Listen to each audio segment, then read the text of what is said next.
Hello, welcome once again.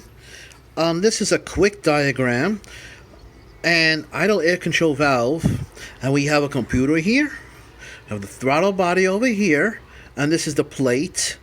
This is the air intake system where air is being sucked in into the engine over here and into the engine itself, the cylinder with a piston over here. This is the intake valve. This is the exhaust valve where the byproduct of the after combustion, all that air fuel is going to go into this that was burned, combusted, goes into the exhaust over here. Now, air comes in on the when you have a throttle body, you're stepping on the gas. What you're doing is you're opening this throttle plate. You see this plate over here? Opening and closing it. As you're doing that, you're letting more air being drawn into all of this, into the cylinders. Now, let's say you're at idle. I don't have my foot on the gas pedal. If I don't have my foot on the gas pedal, I'm not releasing or pressing the throttle plate to let air in. We have to have another way of letting air in to the engine. Years ago, it was mechanical. Now comes, as you guessed it, ECM, PCM. The computer controls it. And then we'll get more into detail. It's a valve, idle air control valve, that lets air in. And when it goes in, it lets more air go in or less air go in. When the computer sees that, we know more air, more fuel. Less air, less fuel. So based on this is the valve, the position of the valve, position of the stepper motor, and the actuator. All these, not to get too technical, wherever it is, it'll either let more air in or less air in by something called a pinto. Again, I don't want to get too technical with people, but anyway, doesn't make a difference what. But just remember, idle air control valve. It's a valve that lets more air in, less air in as you idling. Remember, you're not opening up the gas pedal. This gas pedal, which is connected to this throttle body, is not being activated. So it's in this position, the closed position. Now, when you step on the gas, then this is being activated. The air is being sucked in right here through this. Now, why do I bring this up? Because on a cold day, I was asked this. He knows that it's cold. Computer knows that it's cold. How? By sensors. See various sensors going into him? He has to control the RPM. On a cold day in January, in Canada, or wherever you are, 10 degrees, if you have a tachometer on your gauge, tachometer is the one that tells you the RPM, right? 500, 600 RPM. On a really cold day, you'll be close maybe to about 1,000 RPM.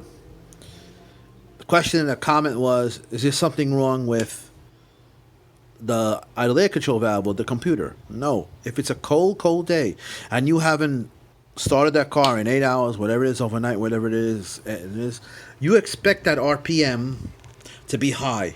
1,000 RPM, 1,100 RPM, 900, whatever it is. Why? Because everything is cold. Cylinders are cold. Alternator is cold. Everything is cold in that car. As more air is being drawn in by him, more fuel is being drawn. The fuel injectors, something called the pulses, again, pulse width modulation. I don't want to get too hard into these terminologies, but the fuel injectors are on longer on a cold day to let more fuel being drawn into the cylinders. So in January, your fuel injectors, the pulse is wider. You're letting more fuel in. Why? Because more air is being drawn in. And that will give you a higher RPM.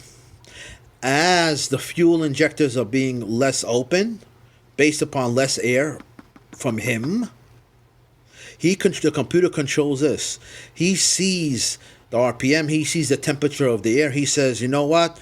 The coolant temperature, the engine is getting warmer. If it's getting warmer, let me decrease the valve on idle. Let less air come in. Less air will come in. less fuel will come in. To the point that you were at 1,000 RPM, now you'll be about 600 RPM, where everything warms up. So again, if you see 1,000 RPM, it is cold outside. It is January in Wisconsin. Remember, the computer is doing his job. That's why that RPM is high, because he knows everything is cold. The coolant temperature is cold. Intake air temperature is cold. He knows, you know what? I got to let more air in. That means I'll let more fuel in, and it'll take longer to warm up the engine. So if you see that, ECM is working perfectly normal. Like I was asked a question, higher RPM, it depends. As if you start up the engine obviously, and then you go back after 1 hour, it won't fall. The coolant temperature will be, let's say, 190. It might still be 150. It's not going to drop down that much. So once you have it warmed up, it'll stay pretty much warmed up. But after a cold night, expect that tachometer to be high. But gradually, it should come down, obviously, to 500, 600 RPM, whatever it is. So, and the computer, nope, you can't blame the computer. You know why? He's doing his job. He has a long time to warm up that engine. That's why he's telling the valve, open up more, because I got to let more fuel in.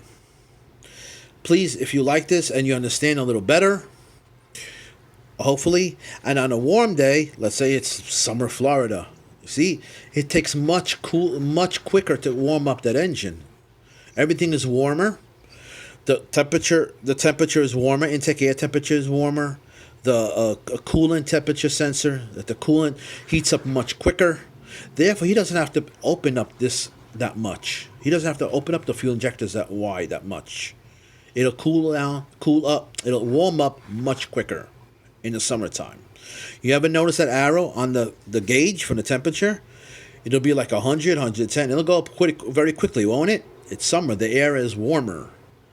But in winter, oh boy, does it take a long time for that needle to go up on that gauge, on that temperature gauge. It takes a long time, doesn't it? Something like 15, 20 minutes, right? That's the difference. That's because, let's blame him. But he's doing it correctly. He's doing his job correctly. Please go to my channel, see my videos, how to test relays and circuit, that I just did some videos. Please, Joe, Electronic Schematics for Auto. And my other one is Automotive Electronic Schematics by Joseph.